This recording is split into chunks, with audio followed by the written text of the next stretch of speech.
Hello friends, অনেকটা দেরি হয়ে গেল এই ভিডিওটা আপলোড করতে, কারণ আমরা বেনারস আসার পর আমাদের এখানে শ্বশুরমশাই এসেছিলেন এক সপ্তাহের জন্য। স্বভাবতই বিভিন্ন কাজের মধ্যখান দিয়ে আমি ভিডিও এডিট করার একটু সময় পাইনি, তাই এতটা লেট আপলোড করতে লাগলো।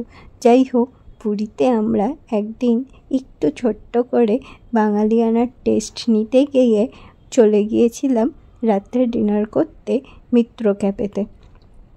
সেখানে গিয়েই আমরা প্রথমে মেনু কার্ড থেকে মেনু সিলেক্ট করছিলাম কোনটা খাওয়া যেতে পারে বলে। তবে এটা ভুল যে এক টুকরো বাঙালিয়ানার খোঁজ পেতে, কারণ এখন পুরীতে গিয়ে আমি দেখলাম অনেক বাঙালি রেস্টুরেন্ট খুলেছে। সবথেকে আমরা যেখানে দুপুরে লাঞ্চ করতাম সেই রেস্টুরেন্টের নামটা আমার খুব অদ্ভুত লেগেছিল, পেটে আগুন।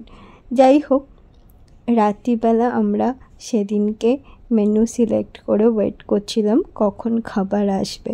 তো মেনুর মধ্যে নিয়েছিলাম একটা ফিশ কবিরাজি আর একটা চিকেন কবিরাজি। পুরীতে যাব অথচ মাছ খাবো না, সেটা কখনো হতে পারে? সমুদ্রের ঢেউ খাওয়ার সাথে সাথে মাছ খাওয়াটা ইকুয়ালি ইম্পর্টেন্ট পুরী বা দীঘা যাওয়ার ক্ষেত্রে। তো সৌম্য যেহেতু চিকেন খেতে বেশি পছন্দ করে, তাই ও চিকেন কবিরাজি নিয়েছিল আর আমি নিয়েছিলাম ফিশ কবিরাজি। এখানে আমার হাজব্যান্ডের খাওয়ারটাও ইম্পর্টেন্ট, সে যেটা পছন্দ করে বা আমার যেটা পছন্দ সেটা আমরা সবসময় ব্যালেন্স করে খাওয়ারই চেষ্টা করি। তো চিকেন কবিরাজিটা টেস্ট করছিল, আমি ওর থেকে এক দুটো স্পুন নিয়ে খাচ্ছিলাম। এখানে হাসার কারণটা হচ্ছে সৌম্য কিছুতেই পছন্দ করে না তো ফর্ক বা স্পুন ইউজ করে খেতে। এখানে প্রথম রেস্টুরেন্ট যেখানে ও ফর্ক এবং নাইফ ইউজ করে খাচ্ছিল, তো সেটাই আমি ওকে মজা নিচ্ছিলাম যে এটা নতুন, ফার্স্ট টাইম আমি দেখলাম তুমি নাইফ আর ফর্ক ইউজ করছো খেতে গিয়ে। সে যেখানেই যাক না কেন ও বলে যে ওর হাতটাই নাকি বেশি হাইজেনিক ওই কাটলারি ইউজ করার থেকে, কারণ ও প্রথমে হ্যান্ড ওয়াশ করে তবে বসবে খেতে। আমার ওই সব অত হাইজেন আমি মেনটেন করি না, হলো না হলো যত হাত না ধুতে হবে ততই বেশি বেটার আমি ফিল করি।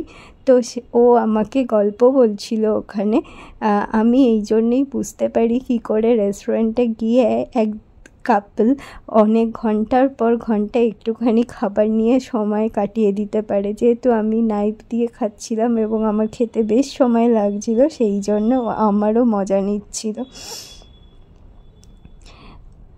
যাই হোক, আমার মিত্র ক্যাফের অ্যাম্বিয়েন্সটা ভীষণ ভালো লেগেছিল, কারণ ওখানে সুন্দর সুন্দর নচিকেতা এবং রাঘবের গান চলছিল, যেটা আমার খুব শুনতে ভাল লাগছিল।